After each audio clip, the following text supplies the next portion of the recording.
ጤና ይስጥልኝ የተወደዳችሁ ተመልካቾቻችን እንደምን ሰንብታችኋል? ይህ ከሰሜን አሜሪካ የማርፕላን ስቱዲዮ የተዘጋጀ ወደ እናንተ የሚቀርብላችሁ ሳምንታዊ መርሃ ግብራችን ነው። እነሆ የዛሬ ሳምንት በዚህ በልጆቻችን ጉዳይ ሰፋ ያለ ውይይት ማድረጋችን የሚታወስ ነው። ከአባታችን ከዶክተር መላከ ሰላም ኪዳነ ማርያም ጋር ያደረግነው ቆይታ ወደ እናንተ ደርሷል።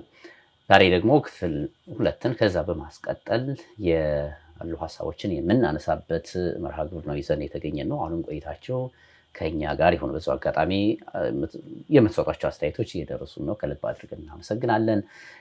በዩቲዩብ ገጻችን የተከታተላችሁ የምትገኙ ተመልካቾቻችን ሼር እያደረጋችሁ ለሌሎች እንዲታደርሱልን እንጠይቃለን። የላይክ በተኗንም ብትነኳት እናንተ የሰማችሁት ለሌሎች ይደርሳልና እንዲሁ እንድታደርጉ እንጠይቃችኋለን። ቆይታችሁ ከኛ ጋር ይሁን። አባታችን በድጋሚ ስለተገናኘን ደስ ብሎኛል። እግዚአብሔር ያክብርልኝ። እኔም አመሰግናለሁ። መልካም። እንግዲህ ሳምንት ዕለት የጀመርነው በተለይ የልጆቻችን ጉዳያችን ነው ብለን ተከታታይ መርሃ ግብሮችን እያቀረብን ነው የምንገኘው። ከእርስዎ ጋር በነበረን ቆይታ ባለፈው ሳምንት እንዴት ልጆችን ማሳደግ መቅረጽ እንደምንችል፣ በተለይ ደግሞ ለልጆች መቀረጽ በስነ ምግባርም በሃይማኖትም በሁሉም ነገር የተስተካከሉ ሆነው እንዲያድጉ የወላጆች ሚና ከፍተኛ እንደሆነ አንስተናል። እርስዎም እንግዲህ በትምህርቶ በስራው ባካበቱት ልምድ አሁንም ደግሞ ከልጆች ጋር ባለዎት ቀረብ ያለ ግንኙነት ስለ ልጆች ግድ ይለኛል ብለው ጥሩ ጥሩ ሀሳቦችን እያካፈሉ ነው የሚገኙት። እስኪ እንቀጥል። ከቆምንበት እንቀጥለው። እንግዲህ ልጆች ከወላጆች ፍቅርን፣ ጊዜን ማግኘት እንደሚገባቸው በሰፊው አሳስበዋል። አሁን እንደው እንዳነሱልኝ የምፈልገው በተለይ በቤት ውስጥ የሚኖር የወላጅና የልጆችን ግንኙነት በትንሹ እናንሳ እስኪ። ጊዜ ሰጠ ቢባል አንድ ወላጅ እንግዲህ በቤት ውስጥ የሚያሳልፈው ጊዜ ነው ዋናው። በዚህ ጊዜ ወላጆች እንዴት ነው ከልጆቻቸው ጋር ግንኙነታቸውን ማድረግ ያለባቸው? ከማብላት፣ ከማጠጣት፣ ከማስተኛት፣ ከማልበስ ባለፈ ቤት ውስጥ የሚያሳልፏትን ጊዜ እንዴት አድርገው ነው ማሳለፍ ያለባቸው ከልጆች ጋር? እሺ፣ በስመ አብ ወወልድ ወመንፈስ ቅዱስ አሐዱ አምላክ አሜን። እሺ፣ በድጋሚ በእግዚአብሔር ስም አመሰግናለሁ በዚህ ፕሮግራም ላይ ስለጋበዛችሁኝ። እንግዲህ ልጆችን በቤት ውስጥ እንዴት በስነ ምግባር በሃይማኖት መቅረጽ ይቻላል ለሚለው እንግዲህ ልጆች ተግባራዊ ሆነ ክርስትናን፣ ተግባራዊ ሆነን ህይወት፣ ተግባራዊ ሆነን እውነት፣ ተግባራዊ ሆነን ፍቅር ይፈልጋሉ። አጠቃላይ እነዚህን ነገሮች ይፈልጋሉና ተግባራዊ ክርስትናን እንግዲህ በቤት ውስጥ በቤተሰብ ውስጥ ስናይ ለልጆች ማድረግ ያለባቸውን ወላጆች ብዙ ጊዜ ለኔ እንዳንድ ሞዴልም ወስደው አርአያም ወስደው ኮፕቲክ ኦርቶዶክስን ያሉ የነሱን ሞር አስተምህሮቶች ነው እና በልጆች ላይ ያላቸው ጥልቅ የሆነ ጥናትም አላቸው። ትምህርቶቻቸው ሁሉ በልጆች ሳይኮሎጂካሊ አጥንተው በጥናት ላይ የተመሰረተ ትምህርት ነው የሚሰጡት። ያማል ልጆች ማለት እንደ ችግኞች ናቸው። አንድ ሰው በበራፉ ላይ በግቢ ውስጥ ችግኝ ሲተክል ያቺ ችግኝ እንክብካቤ ጊዜ ትፈልጋለች። ራሱ በጧት ውሃ ማጠጣትን ከተለያዩ ያችን አትክልት ወይም ችግኝ ሊያጠፏት የሚችሉ ቅጠሏን የሚበሉ እንደዚህ ሌላ ተዋሲያንም ሆነ ሌሎች ነፍሳቶች እንስሳት የሚሆን ይኖራሉ። ከዛ ሁሉ ተጠብቃ ፍሬ እንድትሰጥ ለማድረግ ብዙ ዋጋ ከፍለው ነው በግቢ ውስጥ የተተከለችውን አትክልት ፍሬ ለማግኘት የሚችሉት።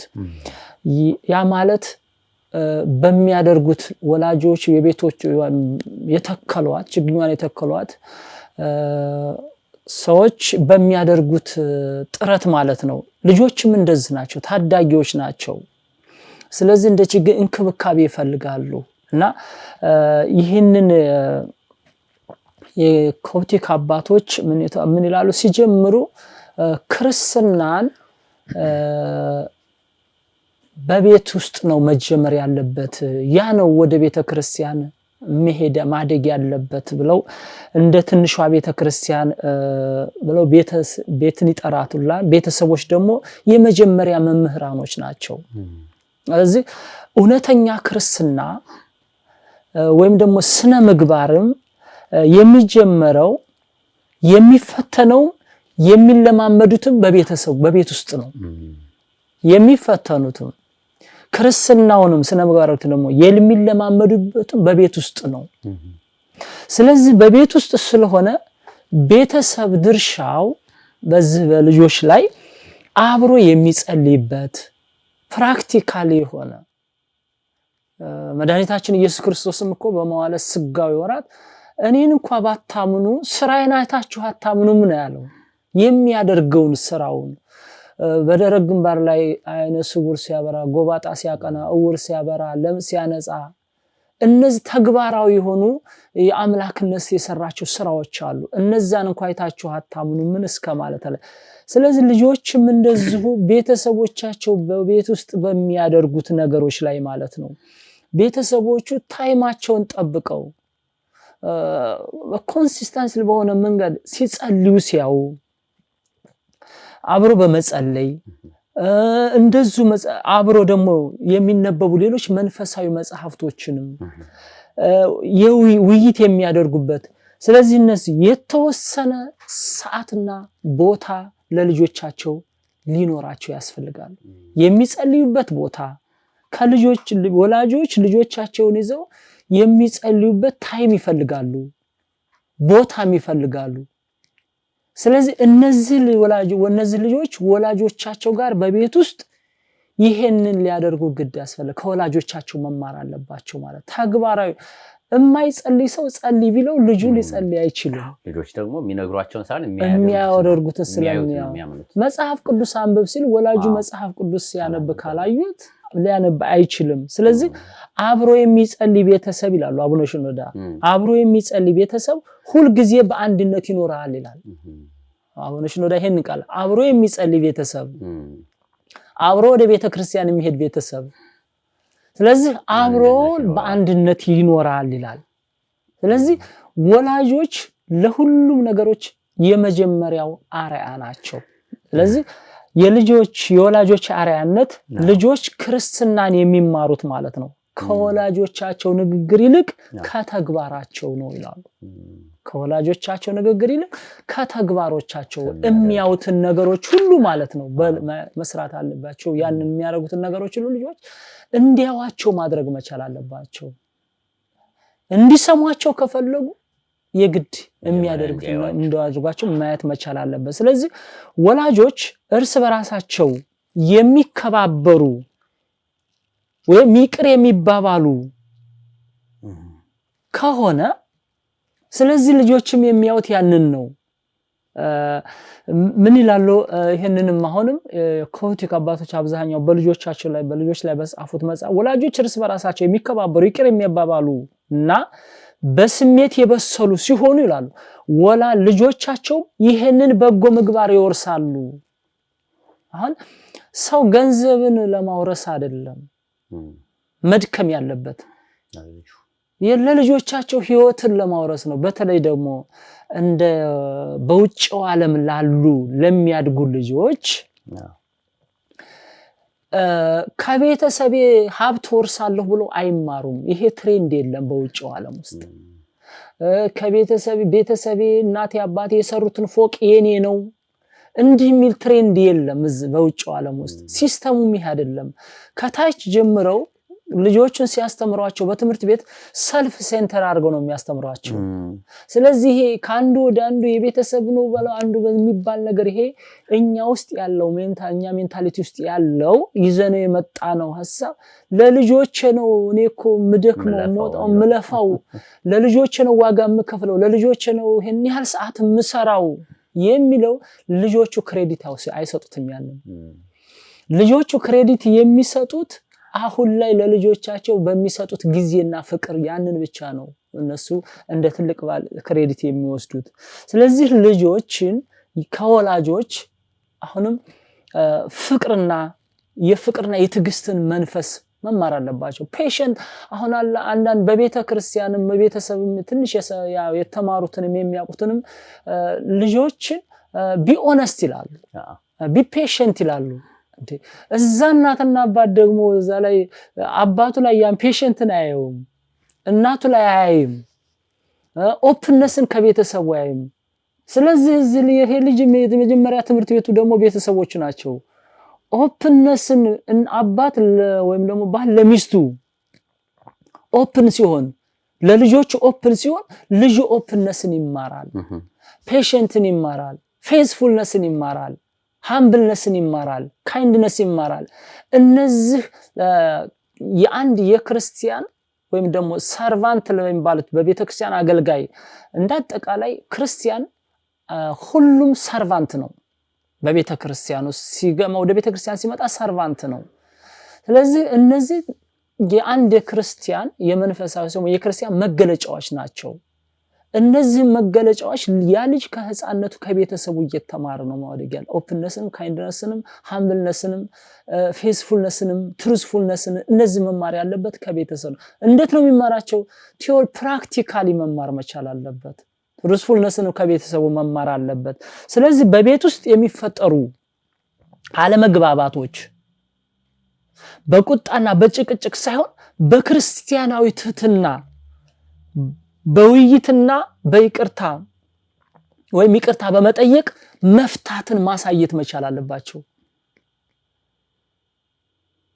ባይኒሚስ የሆነ ነገር ሀፕን ሊያረግ ይችላል ግን ያንን የሚፈቱበት መንገድ አስተማሪ መሆን መቻል አለበት ልጆቹ ነገር የሚከተሉት መሆን አለበት እሱ ነው ልጁ ቁጭ ብሎ በጠረጴዛ ዙሪያ ቤት ውስጥ ጸልዮ ለሶሉሽን ዲስከስ ያረካየ ኔክስት ያ ልጅ አድጎ ላይፉን መምራት የሚችለው በቤተሰቡ ከናት አባቱ በተማረው ትምህርት ነው ወደፊት ቀጣይነቱን ሊማር የሚችለው ስለዚህ ችግሮች ሲፈጠሩ ራስ ችግርን የሚፈቱበት መንገድ ኮርፊያ መሆን መቻል አለበት መሆን የለበትም ስለዚህ ምንድነው ቁጭ ብሎ በፎርጊቭነስን ማሳየት አለበት ለናቱ ተደብቀው አይደለም አንዳንድ ጊዜ ፎርጊቭነስን ከራሱ ፍለህል ለልጆቻቸው ራሱ ልጆቻቸው ፊት ፎርጊቭነስን ማሳየት መቻል አለባቸው ስለዚህ በአጠቃላይ በቤት ውስጥ ላሉት እነዚህ ወይም ተግባራዊ የሆኑ ቤተሰብ ውስጥ ለልጆች መታየት ያለባቸው ትልቁ ወይም በትልቁ እነዚህ ነገሮች ላይ ዴይሊ ማሳየት መቻል አለባቸው በሚያደርጉ ነገሮች ላይ ሁሉ ማለት ነው ቤት ውስጥ ከልጆቻቸውን ከትምህርት ቤት ሲመጡ ልጆቻቸውን የሚቀበሉበት አፕሮች ራሱ ማለት ነው አሁን ልጅን ለማሳደግ ዋይዝነስ ይጠይቃል ዊዝደም ይጠይቃል በጣም ስፒሪቹዋል ዊዝደም ይጠይቃል አንዳንድ ጊዜም ደግሞ ሳይንቲፊክ የሆነ ዊዝደም ይጠይቃል ለምንድነው ሲባል ስፒሪቹዋል ዊዝደም ሳይንቲፊክ የሆነ ዊዝደም የሚያስፈልገው ሁለቱም ለምንድነው የሚያስፈልገው አንዳንድ ልጆች ከ12 አመት ከሆኑ የሆርሞን ቼንጅ ይፈጠራል የተወሰነ ባዮሎጂካል እንትኖች ውስጥ ሀፕን ያደርጋሉ እዛ ላይ አሁን ያለው ሰው ሳይንቲፊካሊ የሆነ ነገሮች ላይ ዊዝደም ተጠቅሞ እዛ ላይ ልጁን ፎሎ አፕ ያደረገ የግድ በእድሜው ልክ እሱ ወደ ማቹሪቲ እየተጠጋ በሄደ ቁጥር የቤተሰብም አፕሮች የልጆችን እንትን ስሜት ወይም የልጆችን የእድገት ደረጃ ዴቨሎፕመንታል ስቴጃቸውን የተከተለ መሆን መቻል አለባቸው ዴቨሎፕመንታል ስቴጃቸውን ማለት ነው አሁን በቤተክርስቲያንም ከአንድ አመት ያለው እስከ 14 አመት እስከዛ ድረስ ያለው የንፋስነት ባህሪ ነው ልጆች ላይ አብዛኛውን የሚታየው ማለት ነው ከ15 ከዛ በላይ ደግሞ ያለው እስከ 40 ያለው የሳትነት ባህሪ ነው ከዛ እንደዚህ የውሃነት ባህሪ ከዛ የመሬትነት ባህሪ ያለ ይሄ የስጋ ባህሪያትን የሰው ልጅ የነፍስ ባህሪያት አሉት የስጋ ባህሪያት አሉት ስለዚህ አራቱ የስጋ ባህሪያት አሉ ሶስት የነፍስ ባህሪያት አሉ እነዚህ አራቱ የስጋ ባህሪያት በእድሜው ደረጃ ላይ በየተለያየ እድሜ ደረጃ ላይ የሚታዩ ናቸው እነዚህን ራሱ ቤተሰብ ማወቅ መቻል አለበት እና አሁን ቤተሰብ እሱ ባደገበት መንገድ ልጆችን ለመቅረጽ ሳይሆን መታገል ያለበት አሁን ያለበት ሲቹዌሽንም ሆነ አጠቃላይ እንደ ውጭው ዓለም ነው እዚህ ላይ የምናወራውና በውጭ ዓለም ለሚያድጉት ልጆች ነውና እዚህ ሀገር ላይ የሚያድጉት ልጆች የሚፈልጉትንና የሚያስደስታቸውን ማወቅ መቻል አለባቸው። የሚያስደስታቸውን ማወቅ አለባቸው፣ የሚፈልጉትንም ነገር ማወቅ አለባቸው። ቤተሰብ መረዳት መቻል አለባቸው። እንደኛ አልቅሰን ፍላጎታችንን እናሟላበት የነበረውን ባክግራውንዳችንን አሁንም እዚህ ላይ ደግሞ ልጆቹም እንደኛው አልቅሰው ይሄን አድርግልኝ እንዲሉ መጠበቅ የለብንም። ስለዚህ አሁን እዚህ ላይ ምንድነው ልጆችን ምን እንደሚያስፈልጋቸው ተረርተው የሚያስደስታቸውን ነገሮች ላይ ማድረግ። ያ ማለት ለሚያስደስታቸው ማድረግ ማለት ልጆችን ሊጎዳ የማይችለውን ነገር ሊጎዳ የሚችል እንኳን ቢሆን ደግሞ ያንን የማሳመን የሚያምኑበትን በኮሙኒኬሽን በቁጭ ብሎ በመወያየት ይሄንን ልገዛልህ የማልችለው በሪዝን ማስረዳት። አብዛኛውን ደግሞ ብዙም ጊዜ እዛ ሀገር ላይ አሁንም የሚማሩ ልጆች ብዙም ጊዜ የሚያድጉ ልጆች በሪዝን ያምናሉ። ዋት የሚል ነገር ከታይ ጀምረው በትምህርታቸው ውስጥ አለ። ዋት እነዚህ እድገታቸው ሁሉ እነዚህን ጥያቄ እየመለሰ ነው የሚሄደው የዚህ ሀገር የትምህርት ሲስተሙ ማለት ነው። ዋት ኤንድ ዋይ የሚለው ነው። ይሄ በዚህ የልጆቹ ማይንድ ሴታፓቸው ከታች ተሰርቶ ያደጋለው በዚህ ነው። ወደ ቤት ሲመጡም ይሄን አታድርግ፣ ይሄን አልገዛልህም፣ ይሄን አልሰጥህም ብሎ ሳይሆን የማያደርጉትበትን ምክንያትና የማይሰጡበትን ምክንያት ማስረዳት መቻል አለባቸው። በሪዝም ማስቀመጥ መቻል አለባቸው። ደግሞ ብዙ ጊዜ እነዚህ ልጆች ፊውቸሪቲ የሆነ ሰክሰስፉልነስ ሃፒነስን ይፈልጋሉ። እዛ አብዛኛውን በዚህ በውጭ ዓለም የሚያድጉ ልጆች ብዙ ጊዜ የሆነ ሃፒነስን ይፈልጋሉ። ደስታን፣ ሰላምን፣ ሰክሰስፉልነስን በቃ ብዙ እንደዛ ነገሮች ይላሉ። ስለዚህ አሁን እነሱ ላይፍ አፍተር ደዝ ይሄንን ማላደርግልህ እኮ ከሞት በኋላ ህይወት አለ እንደዚህ ብሎ ሳል እዛ ሌቭል ላይ እስከሚደርስ ድረስ ይሄን አንደርስታንድ ማድረግ እስከሚችል ድረስ ምን ማድረግ አለበት? አሁን ላይ ይሄን ካደረግ ወደፊት ደስታህን አታገኝም። ወደፊት ይሄን ነገሮች ደግሞ አንተ አሁን ባደርግልህ ስለሚጎዳ ነገ ጥሩ ደረጃ ላይ መድረስ ሰክሰስፉል መሆን አትችልም። ስለዚህ ሰክሰስፉል እንድትሆን ደስተኛ ላይፍ እንድኖርህ ስለዚህ ምን ማለት ይሄንን ማላደርግ ስለሚጎዳህ ነው ብሎ የማናደርግበትን ወላጆች የማያደርጉበትን መንገድ በሪዝን ማስረዳት። ይሄ አንዱ በቤተሰብ ውስጥ ያለን ልጆች የማሳደግ ጥበብም ነው። አንድም ደግሞ ልጆች ሊያድጉበት የሚችሉበትም በዚህ በውጭው ዓለም ትክክለኛ መንገዶችም በብዙ ጥናቶችም ላይ ያለው በብዙ ተሞክሮዎችም የሚያሳየው ልጆችን በሪዝን በእንደዛ በፍቅር የማሳደግ በሪዝን ነገሮችን ሁሉ የማሳመን የመግለጽ ስራ ዝም ብሎ ያለምንም ሪዝን ኖ በማለት ልጅን ወደ ልህኝነት ወይም ደግሞ ወደ ተለያየ አቅጣጫ ወስዳቸዋል እንጂ ሊያንጻቸው አይችልም ማለት ነው። አንዳንድ ወላጆች እንደዚህ አይነት ነገር ሲነሳ ልጅ ብነግረውም አይሰማኝም እንደሆነ እኮለፋለሁ እንዲህ አረጋለሁ ይሄንን አሟላለሁ ግን ምንም እንደው በዚህ ሰምቶ በዚህ ነው የሚያፈሰው የሚሉ ወላጆች እንሰማለን አልፎ አልፎና በእውነት የልጆች ያለ መስማት ያለ መቀበል ችግር ነው ወይስ ወላጆች እንዳሉት ሆኖ ልጁ መሆን የሚፈልገውን ሳይሆኑ ነው ልጁ ወይም ልጅቷን ላይ ጫና የሚያሳድሩት? በየትኛው መንገድ ነው የወላጆች መንገድ ትክክለኛው መንገድ የትኛው ነው? አሁን ምንድነው የሚባለው ጓደኛህን ንገረኝና አንተን እነግርሃለሁ ማንነትን እነግርሃለሁ የሚባል ነገር አለ። ልጁ በሃይማኖቱም በምግባሩም በእውቀቱም የተሻለ ሆኖ ስናይ ብዙ ጊዜ ከጀርባ ወላጁን ነው የምናየው። የማን ነው ልጅ ነው የሚባለውና ወላጅን መንገዱ የተስተካከለ ከሆነ ልጁም በዛው መንገድ እንደሚሄድ ይታወቃልና አልሰማኝ አለ አይሰማኝም እንደው እግዚአብሔር አልባረከው ሆኖ ነው እንደው እግዚአብሔር የመረጠው ቢሆንማ ኖሮ እግዚአብሔር የባረከው ቢሆን የሚሉት ነገሮች እንደው ውሃ የሚያነሱ ነገሮች ናቸው ወይ? እግዚአብሔርስ ለልጆች ለአንዱ ጸጋ ለአንዱ መባረክ ለአንዱ ደግሞ እንደው እኛም ማንፈልገው እንዲሆን አድርጎ ነው እንደሚፈጥራቸው?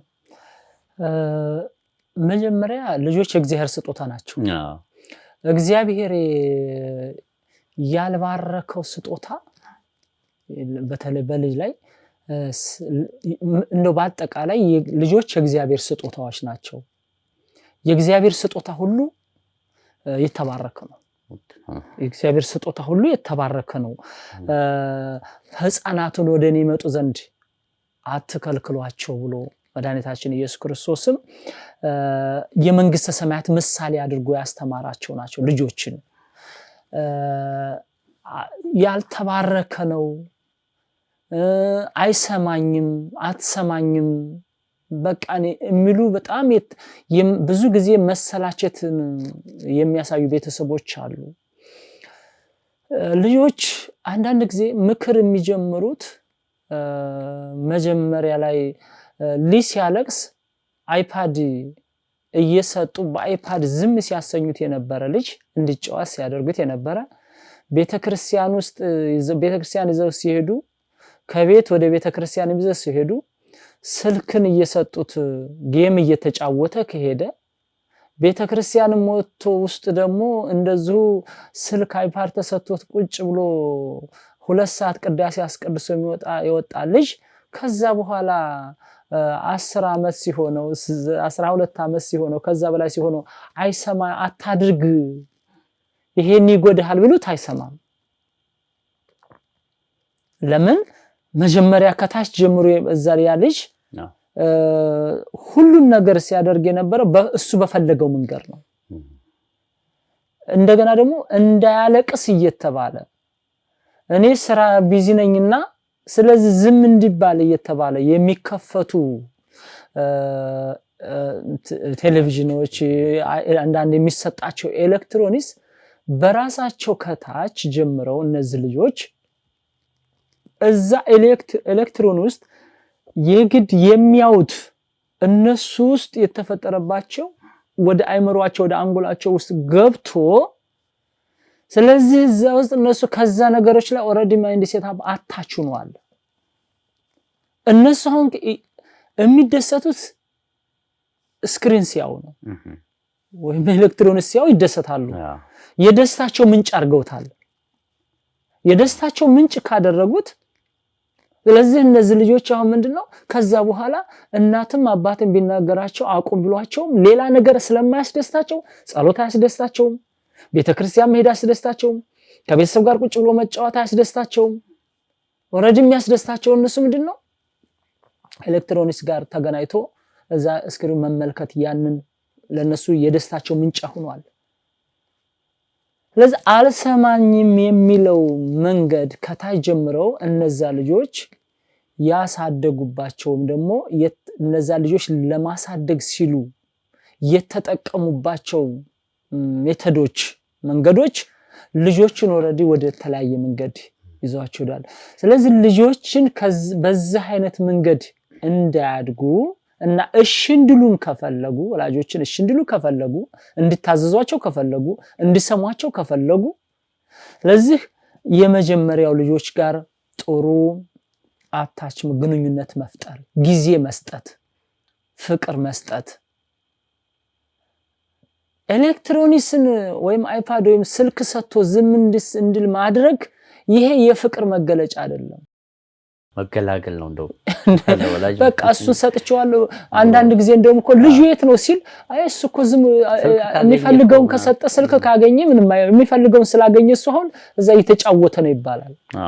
ስለዚህ እያደረጓቸው ያለው ትሬንዶቹ ናቸው ልጆችን እንዳይታዘዙ እንዳይሰሙ ኦሬዲ እናትና አባት ጋር የሚገኘውን ደስታ ሉዝ አድርጎታል። ቤተክርስቲያን ሲሄድ የሚገኘው ከእግዚአብሔር የሚገኘው ደስታ ሉዝ አድርጎታል። ስለዚህ እሱ አታችመንቱ የደስታው ምንጭ ሁሉ አታችመንቱ ከኤሌክትሮኒክስ ጋር ሆኗል። ስለዚህ ያንን እናቱ ድምጽ ሳይሆን የሚያስደስተው እሱ እዛ ውስጥ የሚያየውና የሚሰማው ድምጽ ነው የሚያስደስተው። እዚህ ልጆች ላይ መሰራት አሁንም ቢሆንም ያንንም ድርሻም ነው የቤተሰቡ ትልቁ ድርሻና ልጆችን እያሳደገበት ያለውን መንገድ ቆም ብሎ መፈተሽ ያስፈልጋል ማለት ነው። እንደው በእኛ ማህበረሰብ በተለይ በኢትዮጵያውያኑ ኦርቶዶክሳውያኑ ዘንድ ያለው የልጆች አስተዳደግ ስናነሳ ከኮፕቲክ ኦርቶዶክሳውያን የልጆች አስተዳደግ ጋር ያነጻጸርን እያነሳን ነበርና ምን ተመለከቱ? ምንድነው ክፍተቱ? እሺም እነሱም ያው እንደኛ ሰርተው ጥረው ግረው ነው የሚያድሩት። እኛ ኢትዮጵያውያኑ ኮሚኒቲም እንደዚሁ በዚህ ሀገር ብዙ ትፋት አለ፣ ብዙ ጥረት አለ፣ ብዙ ስራ አለ። የኛ ኮሚኒቲ እኛ ኦርቶዶክሳውያኑ የኢትዮጵያውያኑ ደግሞ ለልጆቹ የሚሰጠው ትኩረት ከምግቡ ከመጠጡ ፍቅሩ መቼም ያነሰ ነው ማለት አልችልም። ማንም ሰው ልጁን ይወዳል። ግን ምንድነው ያዝም ያደረገን በእነሱ ልክ ልጆቻችንን ቀርጸን እንዳናሳድግ እንቅፋት የሆነብን መሰናክል የሆነብን ነገር ምን ይመስለዋል?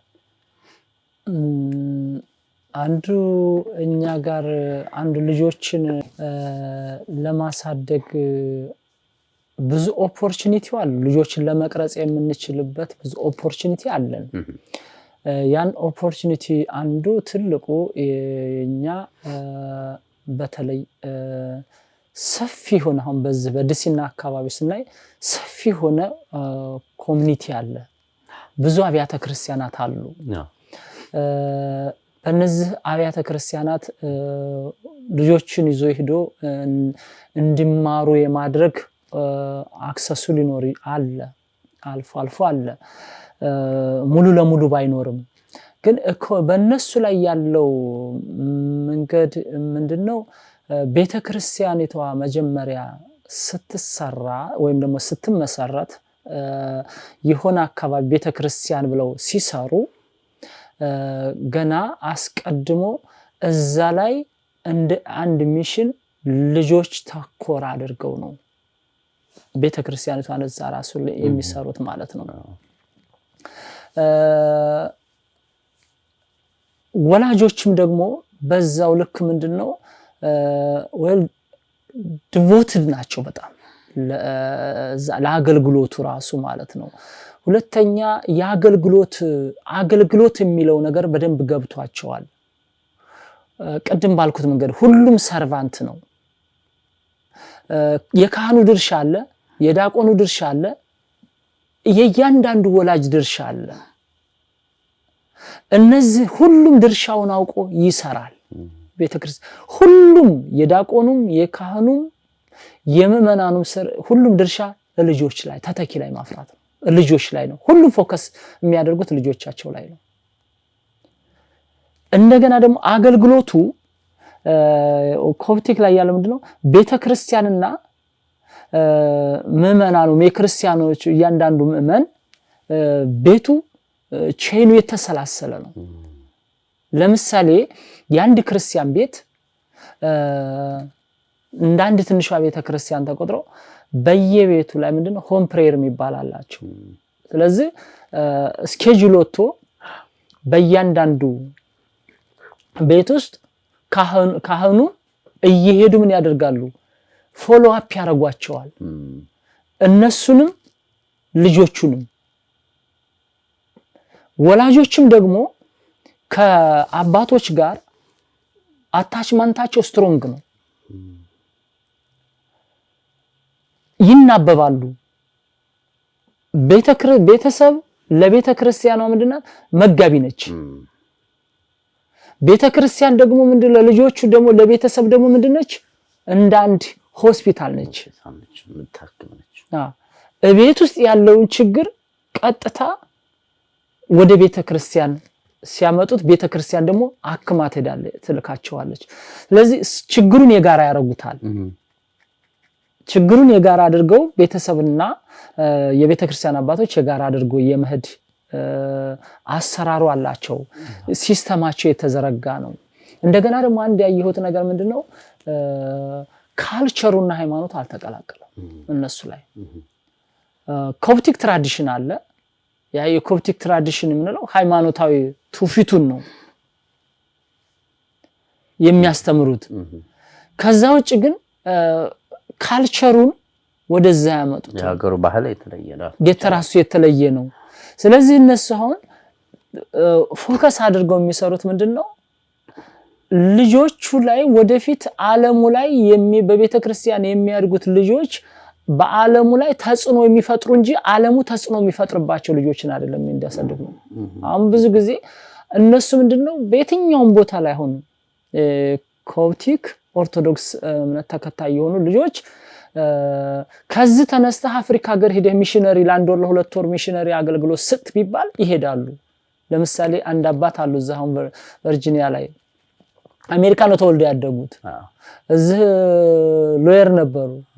ስለዚህ መጨረሻ ላይ ከዚህ ነው አፍሪካ ሀገር ዛምቢያ የሚባል ሀገር ላይ ተመደበው ሄዱ። ጳጳስ ከዚህ መድቧቸው ይምጡ ተባሉ። 10 ዓመት አገልግለው ነው የመጡት ተመልሰው ወደዚህ። አሁን 10 ዓመት አገልግለው እዛ ትልልቅ ስራ ሰርተው ነው የመጡት እዛ ቦታ ላይ ማለት ነው እዛ ሀገር ላይ። ከዚህ ሲሄዱ እሳቸው ከአሜሪካ እንዴት ሄዳለሁ ብለው አላኮረፉም። የእግዚአብሔር ጥሪ ነው ተቀበለው እስከዚህ ድረስ ኮሚትድ ናቸው አገልጋዮቹም። እንደገና ደግሞ ከዚህ አሁን ያሉት ባለፈው አመት ሰመር ላይ ወደ 15 ልጆች ከዚህ ዛምቢያ ለአንድ ወር ሚሽነሪ ሄደዋል። ከነዛ ከ15 ውስጥ 8ቱ ኢትዮጵያኖች ናቸው በእነሱ ቤተክርስቲያን ነበሩ። አሁን ምን ያህል እንደሰሩ ልጆቹ እነዚህ ኢትዮጵያን እንደ ልጅና አልክም አላሉም። ኢትዮጵያኖች እዚህ በእነሱ ስለቀረጿቸው ቤተሰቦቹንም እነሱ ስለቀረጿቸው ከዚህ ከቨርጂኒያ ላይ ስለዚህ ዛምቢያ 11 ወር ያህል እዛ ላይ አገልግለው ኮምፓውንድ ሎኬሽን ውስጥ እየገቡ ወጣቱን እዛ ሀገር የተወለዱት ልጆች ወደ ሲያስተምሩ ቆይተው ለአንድ ወር ያህል ተመልሰው መጥተዋል።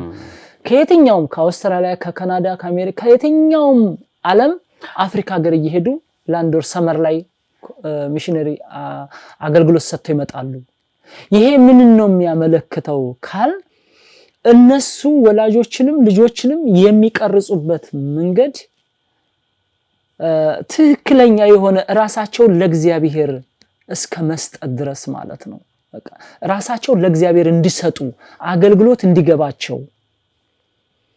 የቤተክርስቲያን አገልግሎት የትርፍ ሰዓት ጊዜ አገልግሎት አይደለም። ስለዚህ የትርፍ ጊዜ አገልግሎት ሳይሆን ራስን የመስጠት አገልግሎት ነው። ለዚህም ደግሞ እንዳንድ ለአገልግሎት አርአያ ትልቁ ሞዴል ተብሎ ክርስቶስ ራሱ የአገልግሎት የአገልጋዮች አርአያ ተብሎ ማለት ነው። ለምን እሱ ነው መታዘዝን ከሱ ነው የተማረ ሰው ወደ ቤተክርስቲያን ሲመጣ እስከ ቤተክርስቲያኒቷ እስካዘዘችው ድረስ ሄዶ ስራውን መፈጸም የሚችልበት መንገድ ነው። ስለዚህ በዚህ መንገድ እነሱ ሲሰሩ ሲቀርጹ አገልግሎትን እንደ መስዋዕትን ራስን እስከ ሳክሪፋይስ ከማድረግ ድረስ እስከ መስዋዕት ድረስ እንዲደርስ አድርገው ይሰሯቸዋል። ቤተሰብንና ቤተክርስቲያንን ያገናኛሉ። አባቶችና ቤተክርስቲያን ደግሞ ምንድናቸው? የነዛ የአዲሱ ትውልድ ሁሉም መምህራን ናቸው። ወላጆች በቤት ያስተምራሉ፣ አባቶችም ደግሞ ሁሉም ቦታ አሉ። ስለዚህ በዚህ መንገድ የተሰላሰለ የአገልግሎት መንገድ ነው ያላቸው። እነሱ ይሄን ነው የሚጠይቀው ከነሱ። እንግዲህ እንደው ግብጾችን በዚህ መልኩ ካነሳን የኛ የኢትዮጵያ ኦርቶዶክስ ተዋሕዶ ቤተክርስቲያን አንድ ቤተክርስቲያንን የሚመሩ አባቶች ሊቃውንት ቤተክርስቲያን ደግሞ በዚህ ዙሪያ ምን ይመስላል ግንዛቤያቸው የሚለው ደግሞ በጥቂቱ እናንሳ እስኪ። በነገራችን ላይ የተከታተላችሁ የምትገኙት ተመልካቾቻችን ከዚህ ከሰሜን አሜሪካ የማኅበረ ቅዱሳን ስቱዲዮ በልጆቻችን ዙሪያ እያዘጋጀን ወደ እናንተ የምናደርሰውን መርሃ ግብራችን ነው። ከልጆች ጋር ብዙ ጊዜያቸውን ያሳለፉት በትምህርትም በምርምርም እንዲሁም ደግሞ በስራም ከልጆች ጋር ለልጆች ጊዜ የሰጡት አባታችን ጋር ቆይታ እያደረግን ያለን ነው። በዚህ በቨርጂኒያ ከቨርጂኒያ ተነስተው እንግዲህ ወደ ሜሪላንድ በመምጣት ከኛ ጋር ሰሞኑን ቆይታ እያደረጉልን ነው የምንገኘው። በትምህርታቸው ዶክተር ናቸው። መላከ ሰላም አባ ኪዳነ ማርያም ከእውቀታቸው ከልምዳቸው ከተሞክሯቸው ከቆይታቸው ከቅርበታቸው የተነሳ ልጆቻችን በዚህ መልክ ቢኮተኮቱ ቀጣይ ለቤተክርስቲያን ይጠቅማሉ ብለው ያሰቧቸውን ሀሳቦች ያነሱልን ነው የሚገኙት። አሁንም አብራችሁን ቆዩ። እንግዲህ ወላጅ ወደ ቤተክርስቲያን ልጁን ያመጣል። ምንም ይሁን በቤት ውስጥ እንግዲህ ድርሻቸውን የሚወጡ ይኖራሉ። ደግሞ ድርሻቸውንም ደግሞ የዘነጉ መቼም አይጠፉም እና ዞሮ የነዚህ ሁሉ የሁለቱም ወገኖች ልጆች ደግሞ ወደ ቤተክርስቲያን ይመጣሉ። ወደ ቤተክርስቲያን ከመጡ በኋላ ቤተክርስቲያን ራሷ እንዲሁም ደግሞ የቤተክርስቲያን አባቶች ምዕመናን ደግሞ ድርሻ ይኖራቸዋል አይደለ? ለነዚህ ልጆች መንፈሳዊ እድገት በሃይማኖታቸው እንዲበረቱ በምግባራቸው እንዲጠነክሩ እና ቤተክርስቲያን እንዲቆዩ እንዲሁም ቤተክርስቲያን አገልጋይ እንዲሆኑ አስተዋጽኦ ይኖራቸዋል ብዬ አስባለሁ። ቤተክርስቲያንስ ለእኛ ልጆች ምን ያህል የተመቸች ናት አባታችን? እሺ ምንድነው እንግዲህ በዚህ አሁንም አባቶች የሚሉት አላቸው ሰዎች ያንተን ስብከት ከመስማታቸው በፊት ያንተን አኗኗር ያያሉ ይላሉ። ሰዎች ያንተን ስብከት ከመስማታቸው በፊት ያንተን አኗኗር ያያሉ። ስለዚህ ክርስቶስን በቃል ብቻ ሳይሆን በባህሪ ወይም በአኗኗርህ በተግባር ስበከው ይላሉ። አሁን እዚህ ላይ ነው የክርስትናው ህይወቱ እዚህ ላይ ነው ፕራክቲካሊ ያለው። ወላጆችም ልጆችም የሚያዩት አሁን ይሄን ላይ ነው። እንግዲህ ወደ ቤተክርስቲያን ስናመጣው ወደ እኛ ወደ አገልጋዮቹ ስናመጣው ይሄንንም መነሻ ቃል አድርገን ነው የምንነጋገረው ማለት ነው። ስለዚህ እውነተኛ አገልጋይ ማለት እንግዲህ እውነተኛ ሰዎችን ወደ ራሱ የሚያመጣ ሳይሆን ወደ ክርስቶስ የሚመራ መሆን መቻል አለበት። እንግዲህ ይሄ ግልጽ ነው። ይሄ ሰባኪ የቤተክርስቲያን አባት ማለት ሰዎችን ወደ ራሱ የሚያመጣ መሆን የለበትም። ሰዎችን ወደ እግዚአብሔር የሚመራ መሆን መቻል አለበት። ይሄ አሁን ከረንትሊ እንግዲህ አሁን ባለው በዚህ በአንደኛው ክፍለ ዘመን ወዴት እያመጣን ነው የሚለው ይሄ ለሁሉም ለሚሰማው ግልጽ ነው። ያረገ ነው ወይስ ክርስቶስን እንዲያውቁት ያረገ ነው? ይሄ ግልጽ ነው፣ ሰሚውም የሚያውቀው ስለሆነ ማለት ነው። ስለዚህ ሰዎችን አሁን ስንል ሰዎች እኛን ሳይሆን ክርስቶስን ምን እንዲያው ማድረግ መቻል አለብን። ሰዎች እኛን አይደለም እግዚአብሔርን እንዲያው ማድረግ አለብን። ይሄ ቃል ነገራችን ላይ የአቡነ ሽኖዳ ቃል ነው፣ የኔ አይደለም ይሄ አሁን ያልኩት። ስለዚህ አገልጋይ ስንል በፍቅር የተደረገ ትንሽ አገልግሎት ይላል ቅዱስ ይስሐቅ ሶርያዊ። ደግሞ በፍቅር የተደረገ ትንሽ አገልግሎት ያለ ፍቅር የተደረገ ታላቅ ስራን ይበልጣል ይላል።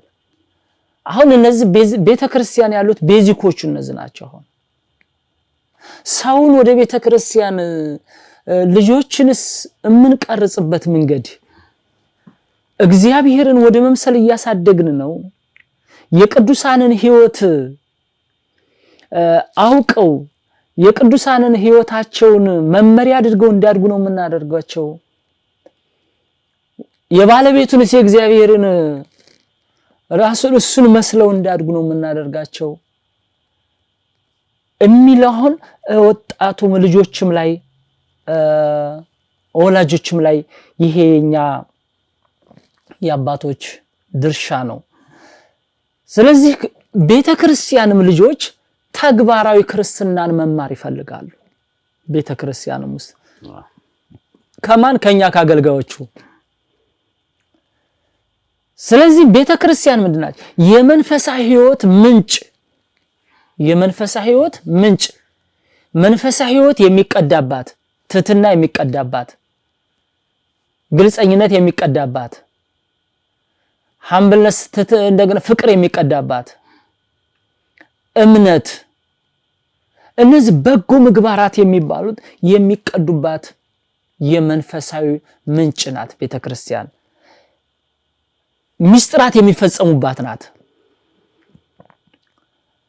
እነዚህ ሚስጥራት የሚፈጸሙባት ቤተክርስቲያን ወደርሷ አምነው የሚመጡትን ሁሉ ደግሞ ምን ታደርጋለች? አንድ አካል የሚሆኑባት ናት። አንድ አካል የሚሆኑባት ናት ቤተክርስቲያን። ይሄንን ደግሞ ትልቁን እዚህ ውስጥ ደግሞ ትልቁን ሮል የሚጫወቱት ደግሞ እኛ አገልጋዮች ነን። ይሄን ትልቁን ሮል የምንጫወተው አሁን ሰውን ራሱ ቤተክርስቲያን የመጡትን ህፃናቱንም ትልልቅ ወላጁንም ከእግዚአብሔር ጋር የምናገናኝ ድልድዩ ነን እኛ ነን ወላጆች ካህናት ነን በቤተ ክርስቲያን ውስጥ።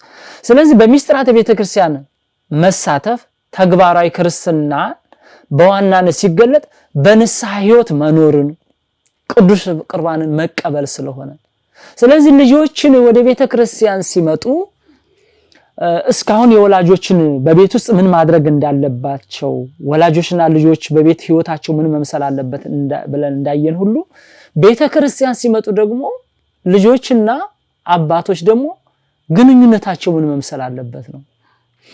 ይህን ስንል እዚህ ላይ ለልጆች ካህናተኛ አባቶችም አርአያ መሆን መቻል አለብን።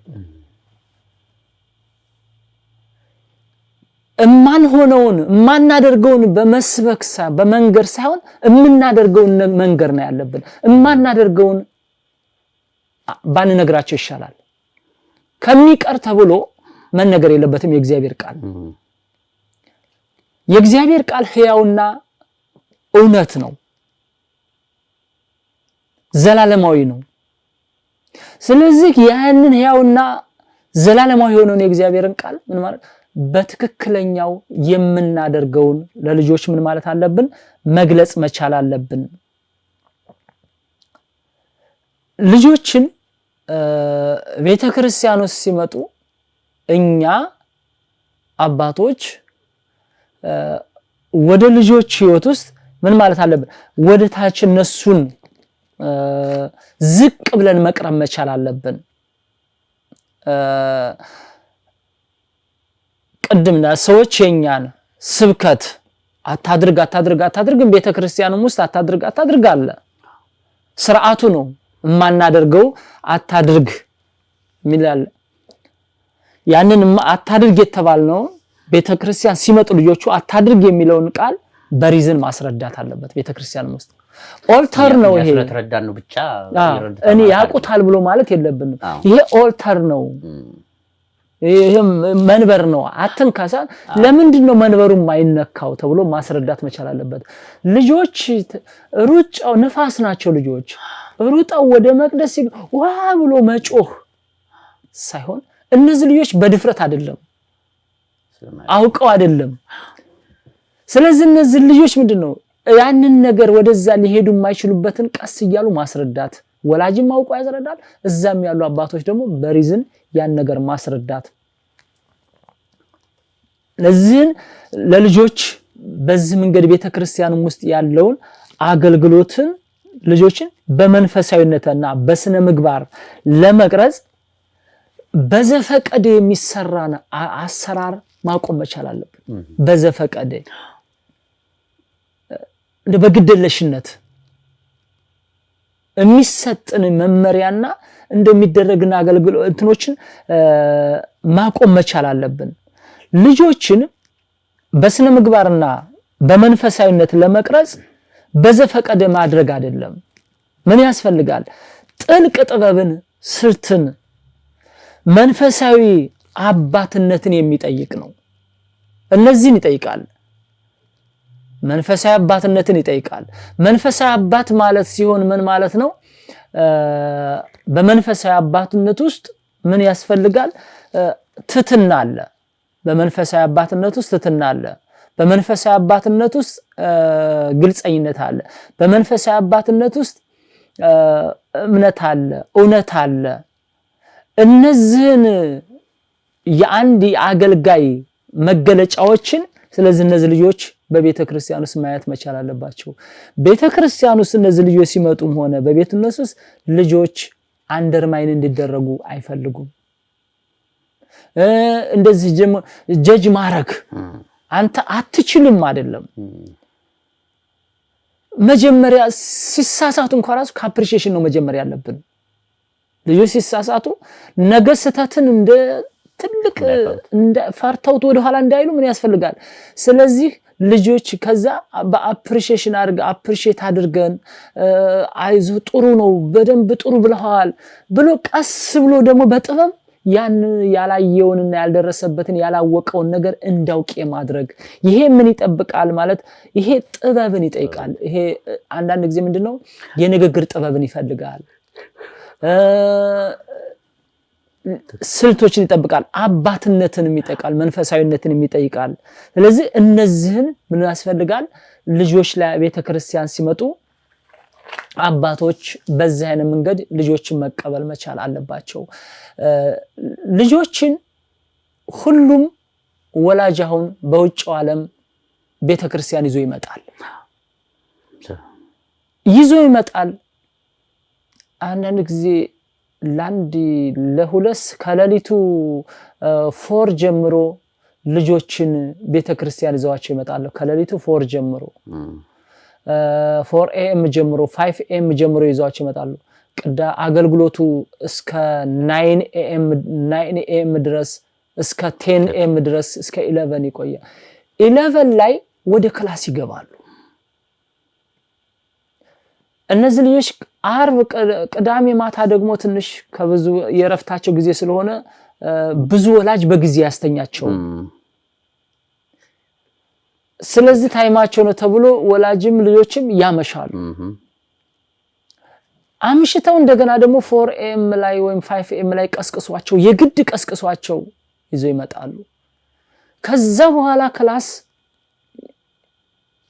11 ላይ ይገባሉ።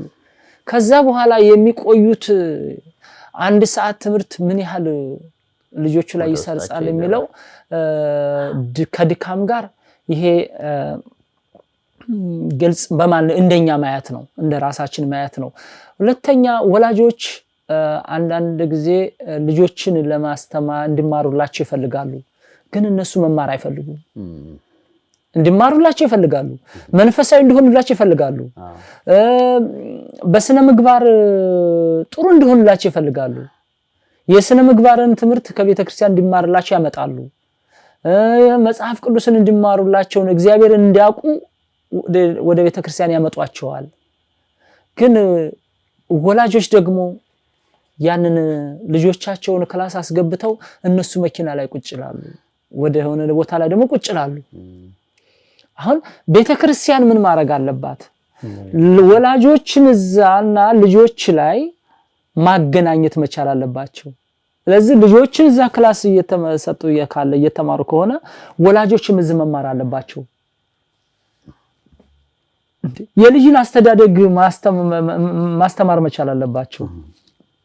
ልጅን እንዴት ማሳደግ እንዳለባቸው። ልጆችን ማሳደግ ማለት ማብላት ማጠጣት ስላልሆነ ማለት ነው። ስለዚህ ይሄንን ደግሞ የማን ስራ ነው? አሁንም የአባቶች ይሄንን መቅረጽ መቻል አለባቸው። ይሄን ቀርጸው ለወላጆችም ለልጆችም ትምህርቱን መቅረጽ መቻል አለባቸው። በቅዳሴ ሰዓት ላይ ቤተክርስቲያን አሁን በቅዳሴ ሰዓት የምናሳየው መንፈሳዊነትና ከቅዳሴ በኋላት የምናሳየው ጠባይ መጣጣም አለበት። አለበለዚያ እንደ እግር ኳስ የሆነ ቦታ ነጠላችን ለብሰን እዛ የሆነ ታይተን ሌላ ደግሞ ነጠላችን ሌላ ሰው መሆን የለበትም። እዚህ ቤተክርስቲያን በቅዳሴያት የምናሳየው መንፈሳዊነትና ከቅዳሴ በኋላ የምናሳየው መንፈሳዊነት ወይም ጸባይ መጣጣም አለበት፣ መገናኘት አለበት። ክርስትናው ይሄንን ማገናኘት የሚችሉት አሁንም እኛ ቤተክርስቲያን አባቶች ነን ማገናኘት የምንችለው። ስለዚህ በቤተክርስቲያን ውስጥ ያስተማርናቸውን ነው ልጆች በቤተክርስቲያን ውስጥ ያስተማርናቸውን ወይም እናስተምራቸውን ትህትና፣ ሰላም፣ ፍቅር ወደ ውጭ ወደ ማህበረሰቡ ወስደው ተግባራዊ ክርስትና የሚያደርጉት በተግባር የሚያሳዩት ቤተክርስቲያን ያስተማርናቸውን መንፈሳዊነት፣ ትህትና፣ ፍቅር ወደ ውጭ ወደ ማህበረሰቡ አውጥቶ ምን ያደርጉታል? ደግሞ እነሱ ወስደው ተግባራዊ ክርስትና እንዲኖራቸው ያደርጉታል። ቤተክርስቲያን ታማኝነትን ካስተማር ነው በሚሰራበት መስሪያ ቤት ነገ በሚቀጠርበት በኮሌጅም በሃይስኩልም በስራ ቦታም ታማኝ ይሆናል። ይሄን የተማረው የት ነው? ቤተክርስቲያን ማለት ነው። ስለዚህ ክርስትና ማለት የእውቀት ክምችት አይደለም። ይሄንን እንደውም ቅዱስ አትናቴዎስ ነው ያለው። ክርስትና ይላል የእውቀት ክምችት ሳይሆን የህይወት መመሪያ ነው ይላል ቅዱስ አትናቴዎስ።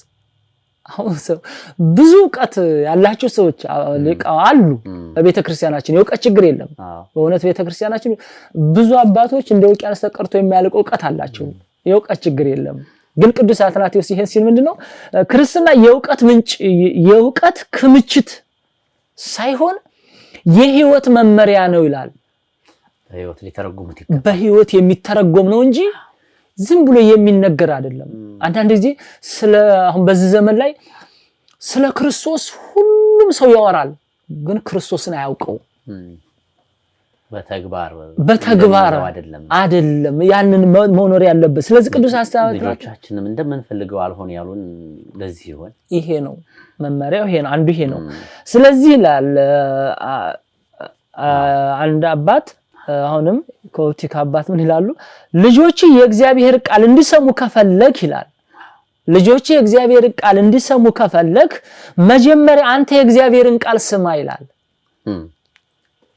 አንተ የእግዚአብሔርን ቃል ስማ፣ እነሱም ያንተን አርአያነት ይከተላሉ ይላል። አሁን እዚህ ላይ ነው ጋፑ። ቅድም ያነሳው ልጅ ያልሰማኝ አለ፣ ልጅ እምቢ አለኝ፣ ተረግሜን ሆኖ የሚመጣ አሁን እዚህ ላይ ነው መልሱ፣ እዚህ ላይ ነው ያለው። መጽሐፍ ቅዱስን እኮ ካነበብነው ወደ ውስጥ እኮ ሁሉ የህይወታችን ሁሉ ስለ ልጅ ስለ ሁሉም ነገር አለ። ያንን እዛ ጋር መገናኘት ነው ያቃተን። አሁን ወላጆችንም አሁን ቤተክርስቲያን ከቃሉ ጋር ማገናኘት ነው ያቃተን። ስለዚህ ከቃሉ ጋር ሲገናኙ እኮ ስለዚህ እነሱም ወላጆች ለልጆች አርአያ ይሆናሉ። አባቶችም ደግሞ የእውቀት ክምችት መሆንን ትተን ስለዚህ ምን መሆን አለበት? የህይወት መመሪያ መሆን መቻል አለብን ማለት ነው። ወላጆችም በዚህ ላይ እና አቡነ ሽኖዳም እንደሚሉ ቃል አላቸው። መንፈሳዊ ሰው ማለት ይላሉ በቤተ ክርስቲያን ውስጥ መልአክ፣ በቤት ውስጥ ደግሞ ቅዱስ የሚሆን ነው ይላሉ። ቤተ ክርስቲያን ማለት ይሄ ነው። ክርስቲያን ማለት ኮመን ኔም ነው፣ ሁሉ ነው። አገልጋዮችንም ተገልጋዩንም የሚጠይቅ ነው። ክርስቲያን ማለት ሁላችንንም ነው የሚያጠቃልል ስም ነው። ወደ አገልግሎት ስንመጣ ነው ካህን ምእመን እያልን ነው፣ ሁሉም ክርስቲያን ነው። ስለዚህ አሉ ቅዱስ አባታችን አቡነ ሽኖዳ መንፈሳዊ ሰው ማለት በቤተ ክርስቲያን ውስጥ መልአክ፣ በቤት ውስጥ ደግሞ ቅዱስ የሚሆን ነው። ምንድነው የሚለያያቸው ሁለቱ? አሁን መልአክ ማለት በቤተ ክርስቲያን ውስጥ መልአክ መስሎ እንደ መላእክት የሚዘምር መላእክትን መስሎ ከእግዚአብሔር ጋር አብሮ ከመቅደሳን መላእክት ነው እግዚአብሔርን የሚያመሰግን። ስለዚህ መላእክት በባህሪያቸው ንጹሃን ናቸው። እነሱን መስለው በአገልግሎትም በብዙም በቤት ውስጥ የሚኖሩ በስራ ቦታ ደግሞ ቅዱስ እኔ ቅዱስ ነኝና እናንተ ደግሞ በኑሯችሁ ሁሉ ምን ሆነ ቅዱሳን ሁኑ። በኑሯችሁ ነው የሚለው ቅዱስ ጴጥሮስ እኮ በኑሯችሁ ቅዱሳን ሁኑ። ክርስቲያን ማለት ደግሞ ምንድነው? በቤተ ክርስቲያን መልአክ፣ በኑሮ ደግሞ ምን ሆነ ቅዱስ መሆን መቻል አለበት ማለት ይሄን ነው። ስለዚህ ምን ማለት ነው? በሁለቱም ቦታ ፍቅሩ አንድ ነው ማለት ነው። በአጠቃላይ ምንድነው? በሁለቱም ቦታ ምንድነው? ፍቅሩ አንድ ነው፣ በቤተ ክርስቲያንም በቤትም ማለት ነው። የሚቀያየር ክርስትና ማለት የሚቀያየር መሆን የለበትም። ስለዚህ ይላሉ ግብጽ ኦርቶዶክስ አባቶች ቤት መሰረት ሲሆን ቤተ ክርስቲያን ደግሞ ጉልላት ናት። አያችሁ፣ ክርስትና የሚጀምረው ቤት ነው። መሰረቱ መጣል ያለበት ቤተሰብ ላይ ነው። ቤተሰብ አይደልን የታቅፎ በጀርባው በ40 ቀንና በ80 ቀን አምጥቶ ልጅ ክርስትና ከስላሴ ልጅነት እንድናገኝ ያደረጉን ቤተሰቦች ናቸው አይደል? ስለዚህ ምንድን ለክርስትናው ምንድን ናቸው? መሰረት ናቸው። ቤተክርስቲያን ደግሞ ምንድናት? ጉልላት ናት። አሁን ክርስትናውን እኛ አሁን የረሳነው ቤት ውስጥ ክርስትናው መሰረት ሳይኖር ቤተክርስቲያን ሄደን እንላለን ማለት ይሄም አሁን ከልጆች ጋር በጣም ልጆች ጋር ይጋጭባቸዋል። አሁን ክርስትናው ልጆቹም እኮ ተቸግረዋል እኮ። ቤተሰቡ ቤተክርስቲያን ሲመጡ አንድ ይሆናሉ፣ ልጆችና ቤተሰብ ማለት ነው። ቤተክርስቲያን ሲመጡ ቤት ሲሄዱ ደግሞ ይለያያሉ። ስለዚህ አሁን መልአክና ቅዱስ መሆን በቤተክርስቲያን መልአክ በቤታቸው ደግሞ ቅዱስ መሆን አለባቸው ሁለቱንም ማለት ነው። ስለዚህ በቤት ውስጥ የሚለማመዱት ፍቅርና ትዕግስት በቤተክርስቲያን ውስጥ ደግሞ ለአገልግሎት ያበቃል። አሁን ምን እንደው በቤት ውስጥ ምንድነው የሚለማመዱት ፍቅር አለ፣ በቤት ውስጥ የሚለማመዱት ትዕግስት አለ፣ በቤት ውስጥ የሚለማመዱት ትህትና አለ፣ በቤት ውስጥ የሚለማመዱት ማዳመጥ አለ። ስለዚህ በቤተ ክርስቲያን ውስጥ ደግሞ ይሄ ምን ያደርጋል? ለአገልግሎት ያበቃል። መጥቶ ወደ አገልግሎት ያበቃል ማለት ነው። ስለዚህ በቤተ ክርስቲያን እንግዲህ ቤተ ክርስቲያን የሚያገኙት ጸጋና ቁርባን ደግሞ ቤትን እንዲጠብቅ ኃይል እንዲሆን ይህ በተግባር ለልጆች ወደ ተግባራዊ ክርስትና ቀይረውት የሚያስገዱ ነው ማለት ነው። ስለዚህ ልጆችን በስነ ምግባርና በሃይማኖት ለማሳደግ በሚደረገው ጉዞ በእለት ተዕለት ህይወት መተግበር ትልቅ መመሪያ ይሆናል ማለት ነው። በእነዚህ ልጆችን በእንደዚህ መንገድ ማሳደግ ቤተክርስቲያንን አባቶችና ቤተሰብ በዚህ መንገድ ልጆችን ተናበው ማሳደግ መቻል አለባቸው ማለት ነው። በጣም ግሩም። እንግዲህ ልጆች ከቤት ወጥተው ወደ ቤተክርስቲያን ነው የሚመጡት። አሁን በዚህ በተለይ በውጭ የምንገኝበት ሀገር በተለይ ቅዳሜና እሑድ በበዓላትም ወቅት ልጆች ከትምህርት ከሌላቸው ከቤት ውጭ የሚያሳልፉት ጊዜያቸውን በቤተክርስቲያን ነው። ስለዚህ ቤተክርስቲያንም ትልቅ ድርሻ አላት። የቤተክርስቲያን አባቶችም በልጆች እድገት ላይ የራሳቸው አስተዋጽኦ አላቸው። ችግሩ ግን ቤተክርስቲያኗ እንዲሁም የቤተክርስቲያን አባቶችም ልጆቻችንን ሊያንጽ በሚችል መልኩ ነው ወይ አገልግሎቱም አቀራረቡም አሰራሩም ሁሉ ነገሩ እንደዛ ነው ወይ የሚለውን ነው እየፈተሽን የምንገኘው። በርከት ያሉ ጉድለቶችን ነው ያነሳነው፣ ሊስተካከሉ የሚገባቸው ጉዳዮች ናቸው። በእርግጥ አሁን በየአብያተ ክርስቲያኑ ለልጆች ትምህርት ቤቶች እየተከፈቱ ነው። የልጆች መቆያዎች እየተዘጋጁ ነው። መምህራንም ስራዬ ተብሎ እየተመደቡ ነው። ጅማሮች አሉ። ጅማሮቹን እናደንቃለን። ነገር ግን ይሄ ብቻውን በቂ እንዳልሆነ ነው ከእርስዎ ተሞክሮም እየነገሩን ያለን ነው። እስኪ የዛሬውን ውይይታችንን እዚህ እንቋጨው። ወላጆች የሚሉት ነገር አለ። እኔ ለልጄ ሁሉን ነገር አደርጋለሁ ይላሉ። አንዳንዶቹ መንገዱ ነው የሚጠፋቸው። በዚህ ትክክለኛው መንገድ በዚህ መልኩ እንዲህ ብታደርጉ ልጆቻችሁ የተሻለ ደረጃ ላይ ይደርሳሉ የሚለውን የሚነግራቸው ነው ያጡት። አንዳንዶች ደግሞ የሚረዳቸውም ይፈልጋሉ። በአብዛኛው ቤተክርስቲያን እንድትረዳቸው ይፈልጋሉ። ልጁ ትንሽ ወጣ ሲል ሲያስቸግር ወላጅ ወደ ቤተክርስቲያን ነው ልጁ ይዞ የሚመጣው። ቤተክርስቲያን ደግሞ ከዛ ያንን ልጅ አክማ አስተካክላ የምትልክ መሆን አለባት። በዚህ ልክ ነን ወይ? አሁን የእርስዎ ግምገማ ምን ይመስላል? ገና ጅማሮ ላይ ነን።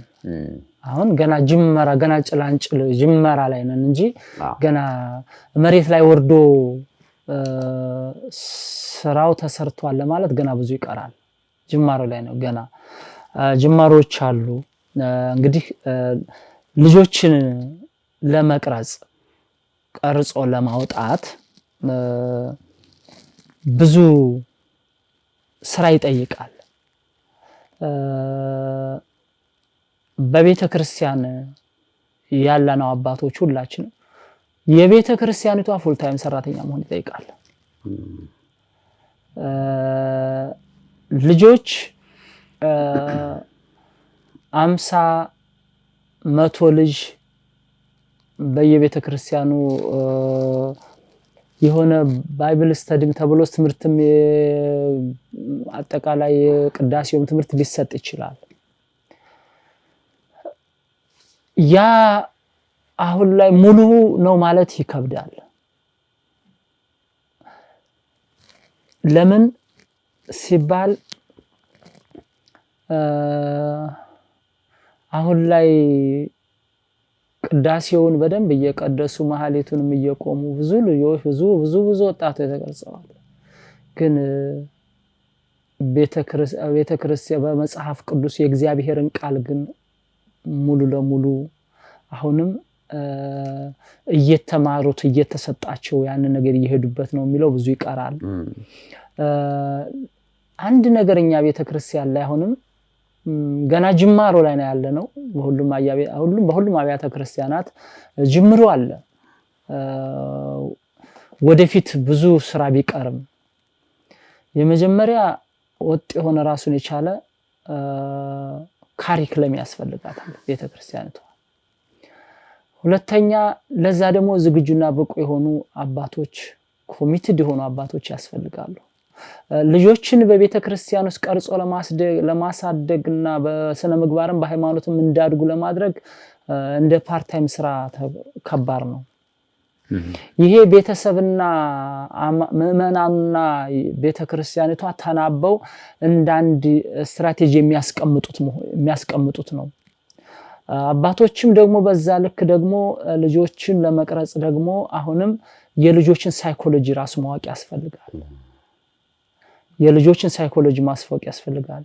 ልጆችን ከታይ ጀምሮ ክፉና ደጉን ለይተው እንዳውቁ ኮንፌሽንን በትንሹ ንስሐን ከ7 ዓመታቸው ጾምን ጀምር እንደምትል ቤተክርስቲያናችን መለማመድ ያለበት ጾምን ተለማምዶ እንዳድግ ማድረግ አለበት ብላ እንደምታስተምር ቤተክርስቲያናችን ከ7 ዓመት ንስሐንም ያወቀው መሄድ መቻል አለበት። ንስሐን አስ ሶሉሽን መጠቀም ማወቅ መቻል አለባቸው። ንስሐን ሶሉሽን እንደ መቅጫ የሆነ መሆናል። ለዛ ደግሞ እኛ ደግሞ አባቶች በዛ ትሬን መደረግ መቻል አለብን። ስለዚህ እነዚህን ትልልቅ አንኳር የሆኑ የትምህርቱ ካሪክለም ለዛ ለልጆች ደግሞ ታይም አሁንም በቤት ውስጥ ታይም ያስፈልጋል፣ ፍቅር ያስፈልጋል እንዳልነው ለልጆች በቤተክርስቲያን ውስጥ ደግሞ አባቶች ለልጆች ታይም ይፈልጋሉ። አሁንም ልጆች ታይም ይፈልጋሉ። ከቤተክርስቲያን አባቶች ፍቅር ይፈልጋሉ፣ መረዳትንም ይፈልጋሉ። የሚረዳ አባት ሳይኮሎጂካል ልጆችን ተረድቶ የሚያግዛቸው ኢንካሬጅ የሚያረጋቸው ዲስካሬጅ አለ ኢንካሬጅ የሚያረጋቸው ኢንስፓየር የሚያረጋቸው አባት ይፈልጋሉ። ይሄንን ለማድረግ ደግሞ በቤተክርስቲያናችን በፓስቶራል ቲዮሎጂ በሚባለው አሁንም በዛ ውስጥ ትምህርት አበነብስ በሚባለው ሰፊ የሆነ ቲዮሎጂ ነው ራሱን የቻለ። በዛ ውስጥ ራሱ የልጆችን ወርታችሁ አንድ እንደ ልክ አንቀጸ ንስሐ ተብሎ በቤተክርስቲያናችን ተቀምጧል። የንስሐ የመስጫን መመሪያ ሆኖ የተቀመጣለ። በዚህ በውጭ ዓለም ልጆችን ደግሞ እንደዚህ ደግሞ ተረርቶ እነዚህ ልጆችን አሁንም ንስሐን ከታች ለሚያድጉ ልጆችን እንዴት እንዲረዱት እንዲጠቀሙት መጠቀም እንዴት እንዳለባቸው እነዚህ ነገሮችንም አብሮ እኛ የቤተክርስቲያን አባቶች መረዳት መቻል አለብን።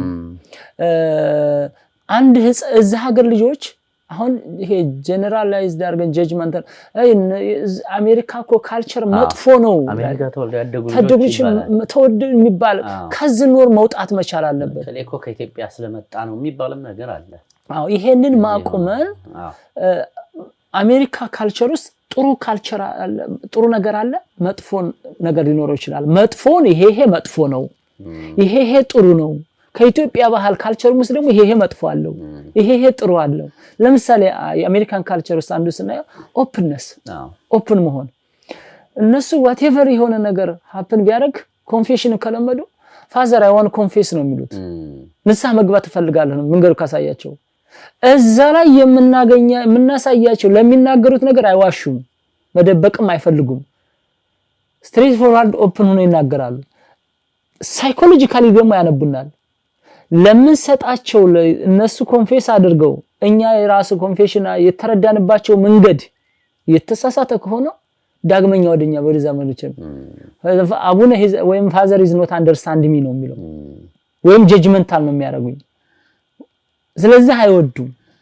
ለዚህ ልጆችን ምንድነው እስከዚህ ድረስ ኦፕን ስለሆኑ እኛም ኦፕን ሆነን ወደኛ ኮንፌሽን ብለው ኮንፌስ ለማድረግ ከመጡ እኛ አንደርስታንድ ማድረግ አለብን። ቤተክርስቲያን አሁን በዚህ በውጭ ዓለም አንድ ኮፕቲክ ላይ ከ7 ዓመት ጀምረው ኮንፌሽንን ፕራክቲካሊ እንዲያድጉበት ያደርጓቸዋል። ኮንፌሽን ለምን እዛ አሜሪካ ላይ አሁን ብዙ ያበሻም ሆኑ ብዙ ልጆች ቤት ዘግተው ቁጭ የሚሉ ልጆች አሉ። ከህፃነታቸው ያላዳመጧቸው ጉዳይ አለ፣ ያልሰሟቸው ጉዳይ አሉ። ብዙ ሳይን አሳይተዋል፣ አንደርስታንድ አላረጓቸውም።